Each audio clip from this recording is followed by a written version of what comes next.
My dad called me the weight everyone has to carry. I said nothing and left overnight. Funny how once the weight was gone, the entire family completely drowned in debts and unpaid bills. I was 28, sitting at the same dinner table I'd sat at every year since I was a kid, staring at a plate of dried turkey and lukewarm mashed potatoes, trying not to make eye contact with my father. I wasn't expecting the night to be good, but I never expected him to look around the table, laugh, and call me dead weight in front of everyone. That's not even the worst part. The worst part is that no one stopped him. My name's Zach, and I guess you could say I've always been the odd one out in my family. I'm the youngest of three. My sister Rachel is 35, and my brother Dean is 33. Growing up, our house wasn't abusive exactly, but it was rigid structured. My dad ran it like a CEO runs a company, and we were the unpaid interns constantly trying not to get fired. Rachel learned early how to suck up. She was the golden child, always in control, never out of place. Dean played the part of the golden boy star athlete dad's shadow. And me, I was the quiet one, the creative one. The one who didn't want to go into business or finance or whatever blueprint my dad had drawn up for my future before I even hit puberty. Instead, I liked art. I liked building things, sketching, designing. I got into 3D animation in high school and eventually pursued it as a career. Not exactly what my father would call real work. He never said it directly. Not back then at least, but it was obvious. He'd smile politely when I mentioned a new project, then immediately pivot the conversation to Dean's promotion or Rachel's new condo. My wins weren't wins to him. They were distractions, hobbies, and somewhere along the line, the rest of the family started treating me the same way. By the time I hit my mid-20s, I had distanced myself a lot. I still showed up for the major holidays, partly out of guilt, partly out of hope that maybe something had changed. Spoiler, it hadn't. The comments were always subtle, but stacked. My mom would ask if I was still doing those little videos, like I was a teenager messing around on a laptop. Rachel would tell me I should think about getting a real job before it's too late. Dean would just laugh and say nothing, like I was a joke he didn't even need to tell. But this year was different. This year something had shifted in me, not them. I'd actually had a huge win, a personal one. I'd finally signed a long-term contract with a major studio to work on a streaming series. It was the kind of job that paid better than anything my siblings were doing. Even if I didn't wear a suit or sit in an office, it wasn't flashy or viral, so I hadn't posted about it on social media. I thought maybe I'd share the news in person. Let them see that I wasn't some starving artist drifting through life. I figured maybe, just maybe, they'd be proud. So I showed up to Christmas dinner feeling something I hadn't felt in years around my family. Confidence. My mom greeted me at the door with her usual tight hug and that look that screamed, "I was worried you wouldn't come." Dean barely looked up from his phone. Rachel gave me the air kiss she reserved for people she didn't want to wrinkle her makeup for. My dad didn't even come to the door. He was already seated at the table with a glass of scotch and the look of a man who thought he was doing us all a favor just by showing up. The dinner started like they always do. My mom asked if I was dating anyone. I wasn't. Dean talked about crypto. Rachel brought her boyfriend Carter, who may as well have been a mirror of my dad in a slightly younger body. And the two of them immediately launched into a conversation about real estate. No one asked about me, not once. I waited. I thought maybe after dessert I'd bring it up. Maybe when things had calmed down and people were less performative. But then my dad cleared his throat and raised his glass for a toast, and everything went sideways. "I just want to say," he began, "how proud I am of my kids. Rachel just closed her biggest deal yet. Dean's company is expanding, and it's great to see hard work pay off." He paused, smirking, looking around the table. Then he added, "And Zach's here too, still floating along, dead weight. But we love him." It was said like a joke. The kind of thing you're supposed to laugh at to make it less sharp. But no one laughed. Not really. Rachel gave a polite chuckle. Dean snorted. My mom froze with her fork halfway to her mouth. Carter grinned like it was the funniest thing he'd heard all day. And I just sat there. I didn't laugh. I didn't argue. I didn't even flinch. I just let it sit. Let them all marinate in the moment they didn't expect to matter, because that's what they'd always done. Say cruel things and expect you to play along. Laugh it off. Swallow it whole. But this time, I wasn't going to. Instead, I asked one question. A single sentence that I swear made the air leave the room. My mom dropped her fork. Rachel's smile cracked. Dean actually looked up from his phone for the first time all night. I didn't raise my voice. I didn't make a scene. I just looked at my father and asked the one thing none of them were ready for. I didn't even raise my voice. Just looked. My father straightened the eye, leaned back in my chair, and asked, "Who paid the mortgage in 2009 when you got laid off?" The reaction was immediate. My mother's fork clattered to her plate. Rachel froze mid-sip of wine, her glass hovering in the air like a freeze frame from a sitcom. Dean's head jerked up like someone had slapped him. My father blinked once, then again his mouth opened slightly, then closed. For a moment, all I could hear was the hum of the dishwasher running in the kitchen and the soft Christmas jazz spilling from the Bluetooth speaker in the living room. No one said a word. See, they all remembered 2009. It was one of the worst years for our family financially. My dad got laid off from his managerial job at a regional supply company, and my mom's part-time work as a paralegal wasn't enough to keep the bills paid. Rachel was still in grad school at the time, fully funded by my parents, of course. Dean had just started working at a tech startup, but he was barely making rent. No one in the family had money to spare. No one except me. At the time, I was 21, a junior in college, and I just sold the rights to a short animated film I'd made during an internship. It didn't go viral or make headlines, but it got picked up by an indie platform for a licensing fee that for me felt like winning the lottery. I wasn't rich, not by any means, but I had enough to help. So I did quietly, without fanfare, without asking for anything in return. I wrote checks when the mortgage was late, covered the electricity bills, paid for groceries. My name wasn't on any documents. My dad never acknowledged it out loud, but they all knew. And now, years later, with his scotch glass raised and his smug grin in place, he called me dead weight in front of the people who should have known better. I didn't need to say anything else. The question alone was enough to fracture something in that perfectly controlled narrative my father liked to keep tight-fisted over our family. He tried to recover, cleared his throat. "That was years ago," he said gruffly, like that somehow erased it. "You were just trying to help." "Yeah," I said, "because you asked." He flinched just slightly, but I saw it. So did everyone else.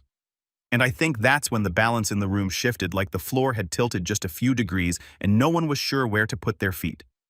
The conversation stuttered back to life after that, but the energy had changed. My mom barely touched her food. Rachel suddenly became very interested in her phone. Dean kept giving me sidelong glances like I'd grown a second head. No one asked about my work. No one congratulated me on my success because at that point it was obvious I'd come into that house with something they didn't expect. Leverage, but I didn't press it. I let the silence do the work for me. Sometimes truth lands heavier when you don't shove it down people's throats. The rest of dinner passed in a weird daze. After dessert, I helped my mom clear the table. She was quiet, her mouth tight, but her hands were trembling. As I handed her a stack of plates, she whispered, "You shouldn't have said that in front of everyone." I looked at her, said, "What the truth?" Her eyes flicked to the dining room. "You know how your father is?" "Yeah," I said. "That's the problem." She didn't respond. Just took the plates and turned toward the kitchen. After that night, things got colder. Over the next few weeks, I got fewer texts from my mom. No calls. Rachel unfollowed me on Instagram, which was her digital way of slamming a door. Dean sent me one half-hearted message asking if I was okay. But when I replied with a simple, "Doing better than ever," he never answered. Then came Easter. By then, I'd mostly moved on. I wasn't expecting an apology, but I also wasn't expecting what came next. I showed up because despite everything, I still wanted to give them a chance. I guess I still believed in the idea of family, even if it kept letting me down. When I arrived, it was obvious I wasn't really welcome. No one had saved me a seat. There was no plate set for me. My mom blinked in surprise like she hadn't expected me to come. Rachel and Dean were already deep in conversation with my dad. All of them sipping wine and laughing about something that stopped the moment I walked in. My mom quickly grabbed a spare chair and muttered, "Oh, we didn't think you were coming." "Why wouldn't I?" I asked. She didn't answer. I sat at the edge of the table like an afterthought, trying to stay civil, trying to ignore the weird tension. But it didn't take long for the conversation to turn against me again. "So Zach," Rachel said, her voice is shade too bright, "still playing around with cartoons?" I smiled, still animating. "Yeah, working on a couple episodes for a new series." "Oh, that's nice," she said, like I'd told her I was working at a smoothie shop. "Must be nice not to have to worry about the real world." I blinked. "You mean paying rent and bills and taxes?" She waved it off. "You know what I mean?" And just like that, it was happening again. Same script, different holiday. Dean joined in, this time saying something about freelancers being allergic to real structure. My dad laughed. My mom said nothing. And I realized for the first time that they weren't going to change, not because they couldn't, but because they didn't have to. Because they had each other, and I didn't. Then the real blow came. My dad clinked his glass and announced that Rachel and Carter were expecting a baby. Everyone gasped and celebrated. Hugs. Cheers, tears. I smiled, congratulated her, genuinely happy for her. And then she said, "We're thinking of naming him after Dad or maybe Dean, you know, strong names." And my mom, my own mother, added with a chuckle, "Well, at least we know this baby won't end up living in Fantasyland." They all laughed loud and long. No one looked at me. No one cared how it landed. That's when I realized this wasn't just about respect. This was about erasure. They wanted to pretend I was never the one who held them up when they were sinking. They wanted to rewrite the past so they could keep justifying their version of who I was. The soft one, the dreamer, the useless one. But they'd gone too far. A few days later, I got a text from my mom. She said she was planning a surprise party for my dad's 60th birthday that summer and hoped I could put together one of your little videos as a gift. I stared at the message for a long time, not because I was surprised, but because of how casually cruel it was. That's when the idea hit me. Not out of anger, not out of spite, but out of something colder, sharper. If they wanted to rewrite history, fine. I'd let them. But I'd write the ending. Because here's the thing they didn't know. I wasn't just some freelance artist anymore. I had access to tools they couldn't even pronounce. I had time, skill, and receipts. I had emails, screenshots, old checks, and most importantly, I had the full, unvarnished truth. So I smiled, texted my mom back, and said I'd love to help with that. I'll make it something he'll never forget. And I meant it. I didn't respond to that text right away. I told myself I needed time to plan the video. But really, I just needed space to breathe, to think, to make sure I wasn't acting out of pure emotion. Because for a while, that's all I was angry. I mean, how could I not be? They erased me. I sat there for a long time after that Easter dinner, just scrolling through photos on my phone. Pictures from years back. Old family barbecues, birthdays, school ceremonies. In every single one, I was off to the side. Not smiling, not frowning, just there, like an afterthought, like a prop. Someone forgot to move out of the shot. And the more I looked, the more I realized I'd spent most of my life shrinking myself to fit into the space they'd carved out for me. A role they never intended to be big enough for who I actually was. But that role, I was done playing it. I didn't explode, didn't send a dramatic text or make a public announcement. I didn't even call my mom back. I just stepped away quietly, intentionally, and for the first time in my life, I stopped asking what they thought of me. Stopped waiting for their approval like it was some kind of prize I hadn't yet earned. And that was the beginning. The next few months were weird, lonely in some ways, freeing in others. I stopped replying to the family group chat, stopped checking Instagram to see if Rachel had relented and followed me back. She hadn't. When my mom sent occasional hope, "You're doing okay" messages, I kept my replies brief, polite, distant, she noticed. Eventually, the messages slowed to a trickle. But while my ties to them loosened, I started anchoring myself to something else. My work, that animation contract I mentioned, it blew up in a good way. I poured everything I had into it. Late nights, early mornings, weekends, spent refining keyframes and building out emotional beats for characters that ironically felt more real to me than the people I shared a last name with. My work became my therapy. Every scene I completed felt like I was gluing back pieces of myself that had been chipped away for years, and people noticed. The show launched on a major platform. Critics called it visually stunning and emotionally resonant. A clip from one of the episodes went viral on TikTok. And suddenly I was being flooded with messages, people telling me how much the story meant to them, how much the characters reminded them of themselves. One person wrote, "It's like you crawled inside my head and animated my childhood." That hit me hard because for the first time in my life, I wasn't just seen. I was understood. Not by my family, not by people I'd known since I was 5, but by strangers. Strangers who didn't care what school I went to or whether I wore a suit. They only cared about what I made, what I gave the world. And that was enough. I got invited to speak on a panel at a major animation expo that summer, flew out to LA, stayed in a decent hotel for once instead of crashing on a friend's couch. I stood on a stage with creators I'd admired since high school and talked about visual storytelling and using trauma as a lens for art. The moderator asked me what inspired the emotional tone of the show. I said family and left it at that. But even as things were going well, I'd be lying if I said I never thought about them. About my dad's face when I asked that question. About my mom looking down at her plate like she wanted to disappear.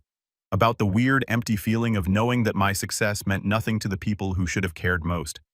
There were moments, quiet ones between edits or before bed, where the doubt crept in. Where I wondered if I was being petty, if I was the one turning cold, if maybe I'd misunderstood things all along. But then I'd remember the dinner, the laugh, the way my mom had said, "At least this baby won't end up in fantasy land," like my entire existence was a joke to her and that would snap me out of it. They hadn't just dismissed my work, they dismissed me over and over again, so I kept building. With the success of the show, I started getting offers, bigger projects, feature-length gigs, even a few requests from studios I dreamed about working with. I signed with a rep, got legal advice, built a team. Suddenly, I wasn't just doing little videos. I was running my own small production studio.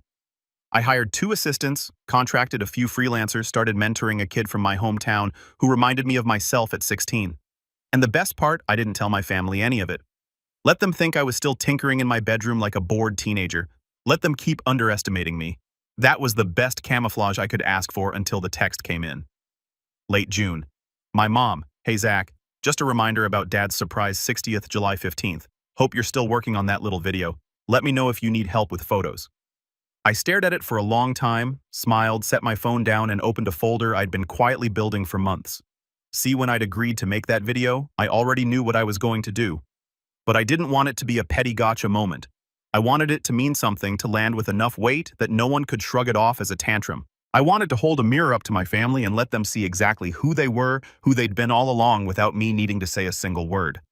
So I went back through old footage, home videos, birthday tapes, random clips my mom had sent over the years. I pulled everything into my editing software and started weaving a narrative not of my dad's accomplishments or his 60 years of wisdom, but of the people around him, of the sacrifices made, of the moments they ignored. I found a clip from 2009. My mom sitting on the porch with a worried look on her face, my voice off camera saying, "It's okay, Mom, I already sent the check." Another clip from Rachel's graduation, where my dad is going on and on about how proud he is of her, and you can barely hear my voice in the background saying, "I think I got into that summer program, ignored, overlooked, forgotten." And then there were the pictures where I was always slightly out of frame, where Dean was center stage. Rachel smiling perfectly and I was blurred in the background holding the camera or half cropped out entirely. I stitched them all together, layered them with a subtle score, let the visuals do the talking, and then just once I included a caption, "Not all weight is dead. Some of it carries the family when no one else can." That was it. No voiceover, no explanation, just the images, the music, and that one line. I exported the final version the night before the party, and then for the first time in years, I bought a proper suit. Not for them, for me. I wanted to walk into that house knowing exactly who I was, and I did. The party was at my parents' place, of course, catered fancy, full of people who knew my father as a pillar of the community. Rachel was there in a designer dress. Dean stood by the bar, already nursing a beer. My mom gave me the tight-lipped smile she always used when she wasn't sure how to feel. My dad, holding cord in the middle of the room, looked me over like I was just another guest, then nodded and said, "Glad you made it." I smiled. Wouldn't miss it. No one asked about the video. No one ever asks until they realized they should have. And when it finally played on a giant screen in the living room, lights dimmed, every guest's eyes on it. The silence that fell over that room was thicker than anything I'd felt before. You could have heard a pin drop. My dad's smile disappeared. My mom looked like she'd seen a ghost.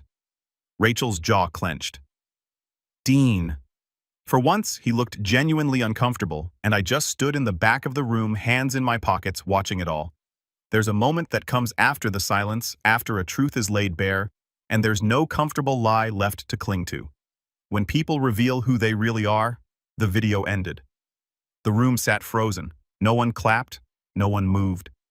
It was Rachel who broke the silence first. "That wasn't really appropriate," she said, voice tight, carefully measured, like she was trying to hold on to her composure with both hands. This was supposed to be a celebration.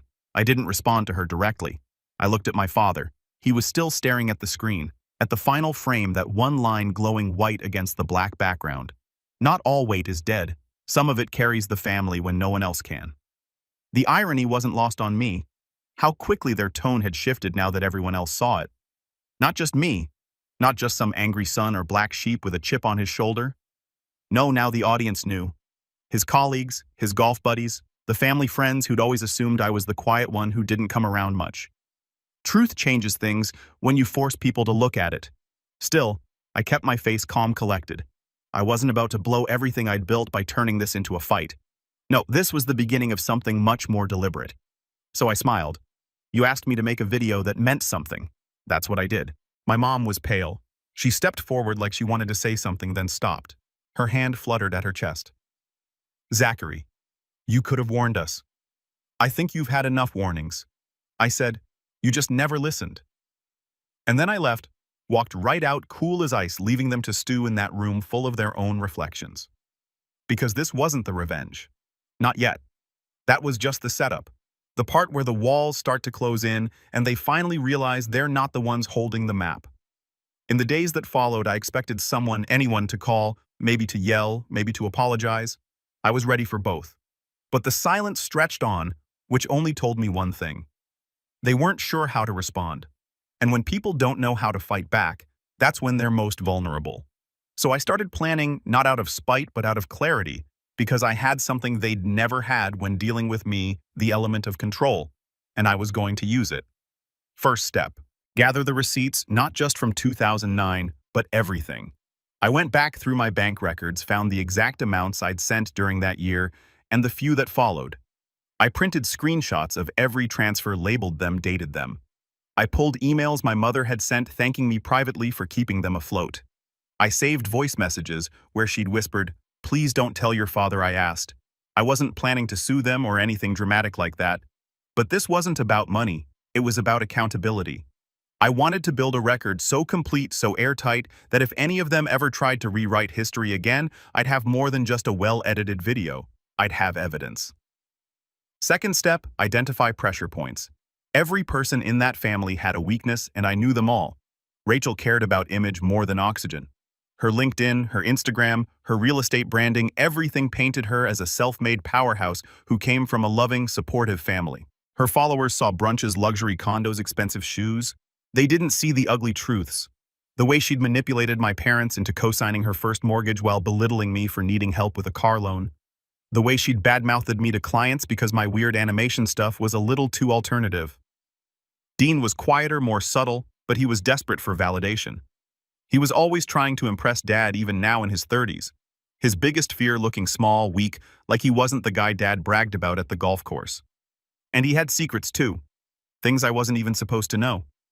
And then there was my father, the man who had spent decades carefully curating his image as a respected professional and head of a tight-knit family. His whole reputation rested on that illusion. And if there's one thing my father couldn't stand, it was the idea of being seen as anything less than in control. But here's the thing. When you treat your own child like a disappointment long enough, eventually they stop protecting you. So I made a list not of things to destroy, just truths to reveal. Third step, gather allies. Now this part surprised even me. I didn't think I had any, but word spreads. People talk. That video had been shared more times than I expected. One of Rachel's former friends, a woman named Camilla, dimmed me a few days after the party. She said, "It was brave what you did. I've known your sister a long time. She's never given you the credit you deserve." We met for coffee. She shared stories, little things Rachel had said over the years, how she'd made fun of me to clients, how she referred to me as the family wild card like I was some unstable experiment. I thanked her, and we kept in touch. A few days later, I got a message from one of Dean's old friends from college. He told me about a project they'd worked on years ago, something Dean had taken credit for, but hadn't actually done. It wasn't illegal or anything, but it was enough to shake the image Dean had built. I kept collecting quietly, patiently. And as I did, something started happening. People started seeing me, really seeing me. Not the version of me my family had shaped in their stories, but the real one, the one who didn't need their approval anymore. I was invited to speak at a university panel about breaking into animation from unconventional backgrounds. I accepted. Afterward, a student came up to me and said, "I didn't think people like me could make it in this industry. Now I do." It nearly broke me because that was the point. That was why I'd held on so long, why I hadn't burned the bridge completely, because I kept hoping maybe someone in that family would see me the way this stranger did. But they hadn't and they wouldn't. So I kept moving. Fourth step, give them rope. Now that I was no longer protecting them, I leaned into their stories. I let them talk. When people asked me how things were with my family, I said, "You should ask them." When people asked Rachel about the birthday party video, she fumbled, deflected. Said things like, "Zach's always been emotional. which of course just made people more curious. And the more curious people got, the more the cracks started to show. Rachel lost a client, a big one. Turns out that client had seen the video, asked questions, didn't like the way she answered. Image matters in her world, and she couldn't spin this one fast enough. Dean? He tried to go radio silent, but in a small enough network, silence is suspicious. He pulled out of a startup project he'd been working on. Word got around that he'd misrepresented his contributions on a previous venture. Nothing illegal, just disappointing. And my father? He started asking questions. First through my mom texts like, "Dad wants to talk. Can you give him a call?" Then directly, "Zach, enough with the drama. Let's sit down. Clear the air." I didn't respond because I knew exactly what that message meant. It didn't mean he wanted to apologize. It meant he wanted to regain control to clean the mess up before it spread any further. But it was already spreading and I wasn't done. Not yet. The final step of the setup was simple. Create the opportunity, which came ironically because of Rachel. She was throwing a charity gala in late September. Big venue, bigger guest list. I got an invite through Camila. Apparently Rachel didn't realize we'd become friends. I RSVP'd. Yes. When the night arrived, I wore a black suit, same calm smile, same quiet confidence, and tucked under my arm, a manila folder. The charity gala was every bit the glittering, pretentious spectacle I expected it to be. Rachel always had a flair for turning things into branding opportunities, and this night was no exception. Sleek banners with her logo, gold accents on everything from the centerpieces to the ice cubes, and a photographer stationed right by the entrance, snapping pictures of guests as they walked in like it was the Met Gala. The event was meant to raise money for a children's hospital noble cause, but Rachel wasn't doing it for the kids. She was doing it for the optics, for the social media posts, for the string of hashtags she'd no doubt prepared days in advance. I stepped into that ballroom with the manila folder tucked casually under my arm and a smile I couldn't quite suppress. I wasn't nervous. Not anymore. This wasn't about confrontation. This was about closure. Everything that was about to happen had been set in motion long ago. It just needed a gentle nudge. And tonight, I was that nudge. Camilla met me near the back of the room just as she'd promised. She looked sharp and elegant in a navy dress, holding a glass of champagne and watching the crowd like a hawk. "She's over there," she murmured, tilting her head toward the podium. Just finished her speech. Everyone clapped. No one listened. I nodded. Perfect. I didn't approach Rachel right away. I waited, mingled, made small talk with a few people I recognized from online circles, producers, writers, and exec from a streaming service that had reached out to me last month. It was funny. These were the kinds of people my father would have fallen over himself to impress. The kind Rachel was always trying to attract. And they knew me not as the other sibling, not as the artsy one, but as Zach Hayden, the guy who'd built something on his own name. Eventually, Rachel spotted me. Her smile was the kind of thing you learn in expensive etiquette classes. Perfectly proportioned, utterly hollow. "Zach," she said, gliding toward me in heels that probably cost more than my flight. "You came." I matched her smile. "Of course, wouldn't miss it. You've always had a knack for throwing a party." She tilted her head, searching my face for sarcasm. "I'm glad." "Really? Look, I've been meaning to talk to you about the video. It caught us off guard, but maybe we should sit down, clear the air." There it was again. That phrase, clear the air. Code for, let's rewrite the story again. Only this time, keep your mouth shut. I didn't answer right away, just glanced around at the room at all the polished faces pretending to care about the cause while eyeing the open bar. And then I handed her the folder. "What's this?" she asked, brows narrowing. "Something for your records," I said. "Go ahead, open it." She frowned, but peeled it open. Her eyes moved across the first page and then froze. Her mouth parted slightly. A slow inhale, then another. The blood drained from her face. Inside were printouts of every payment I'd ever made to our parents. The mortgage checks, the bills, screenshots of emails, texts, voice message transcripts, and on top of it all, a signed letter from our father back when he was desperate enough to ask for help in writing. "Zach, we'll pay you back. You're not just helping us, you're saving us. I know we've been hard on you, but I promise we'll never forget this." I watched the emotions flicker through her, confusion, recognition, and finally panic. She glanced up at me, voice low and sharp. "Why are you showing me this?" "Because I want you to remember something I said. You've built this brand on the idea that you come from a strong, supportive family. You've used that narrative to attract clients, partners, sympathy, but it's fiction. You've spent years diminishing me, mocking me, rewriting our history so that you're always the shining one." But the truth, I leaned in just enough for only her to hear. The truth has teeth. She was breathing fast now. If this is some kind of threat, it's not, I said calmly.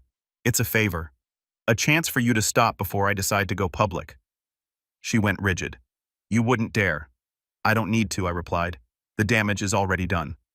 People saw that video. They're already asking questions. And if I decide to release this, I tap the folder. Your whole image collapses. I'm not here to ruin you, Rachel. I'm here to tell you that from now on, you don't get to speak for me. You don't get to use me. You don't get to erase me. She didn't respond, just stared, jaw clenched. I left her standing there and walked away. I didn't stop at Rachel, though. The next morning, I paid a quiet visit to Dean's office. Not a meeting, just a delivery. I left a small envelope with his receptionist addressed in my handwriting. Inside were a few friendly words and a copy of a message I'd received from his old business partner, the one who'd confided that Dean had taken credit for his work years ago. The envelope included a note. I've kept this private. I hope you'll do the same moving forward. You spent a long time acting like I was beneath you. Let's not pretend anymore. He never replied. And then there was my father. That conversation took place over coffee, not at my parents' house, neutral ground, a small cafe on a quiet street. He showed up wearing that same guarded expression he always had when he knew he wasn't in control. He looked older, tired. Maybe it was the lighting. Maybe it was just finally seeing him as he was not how I wanted him to be. He sat across from me, cleared his throat, and said, "You made your point." No, I said I made my peace. Whether you understand it or not, that's up to you. He looked at me for a long time. You think I was a bad father. I think you were a proud one. And pride can make people blind. He nodded slowly. You know, when you were a kid, I didn't understand you. Still don't most days. That's not the problem, I said. The problem is, you never tried. Silence stretched between us. Then he said something I hadn't expected. Thank you for the mortgage for everything. I didn't say you're welcome. I didn't smile. I just nodded. That was enough. Weeks passed. The fallout wasn't explosive. It was quiet, slow, like erosion.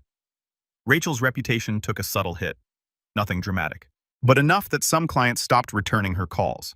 She posted less frequently. Dean stopped showing up at industry mixers. My mother texted now and then short messages. I responded politely but without warmth. They were still a family, still orbiting around one another. But I no longer orbited them. Instead, I focused on the life I'd built. My studio grew. I signed a deal to co-produce a new animated film. I hired Camilla as our community outreach lead. I bought a condo overlooking the river. Nothing flashy but mine. One afternoon, I walked into a bookstore and saw a hardcover collection of essays on animation and storytelling. My name was listed in the table of contents. I flipped to my piece and read the first line. Sometimes the best stories aren't about revenge. They're about remembering who you are when the people who raised you tried to make you forget. I bought 2 copies, one for myself and one I left and signed unwrapped on my parents' doorstep. No note. No explanation, they'd know. And as I walked away, I realized something. This was never about revenge. It was about release. I wasn't deadweight. I was the one who learned to carry himself when no one else would.